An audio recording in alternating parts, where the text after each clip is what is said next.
What's up? Motonoxus here na. Eto po sabihin na naman ng mga followers ko, reklamador na naman ako. Putik na yan. Sinishare ko lang na may mga karanasan. Kasi yung customer ko, katok ako ng katok na. Tao po. Tapos nag-text. Sabi niya, kuya, kasi tinext ko din siya ng generated text. Tapos sinabi ko, nasa gate na ako. Sabi ko, sir, dito na po ako sa sa bahay nyo. Sabi niya, kuya, pwede po ba bukas na lang? Ang laki ng parcel, bulky.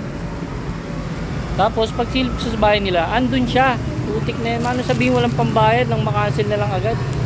Nahihirapan niyo yung mga rider, hindi kayo naawa. Diba? Mas madali yung cancel na lang pag walang pambayad. Huwag niyong pilitin.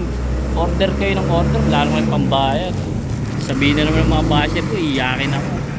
Nakakabwisit kasi yung mga ganyang customer, di ba? Eh di pagka umorder kayo, ready nyo na yung pambayad, di ba?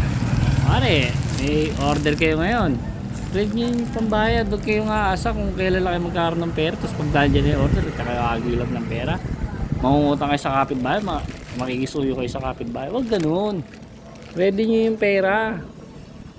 Pag walang pera, cancel. Puting madali akong kausap. Wala basa na mga basher. Kailangan matuwa tayo. Thank you po kasi kinancel nyo po yung parcel. Dadla ganon.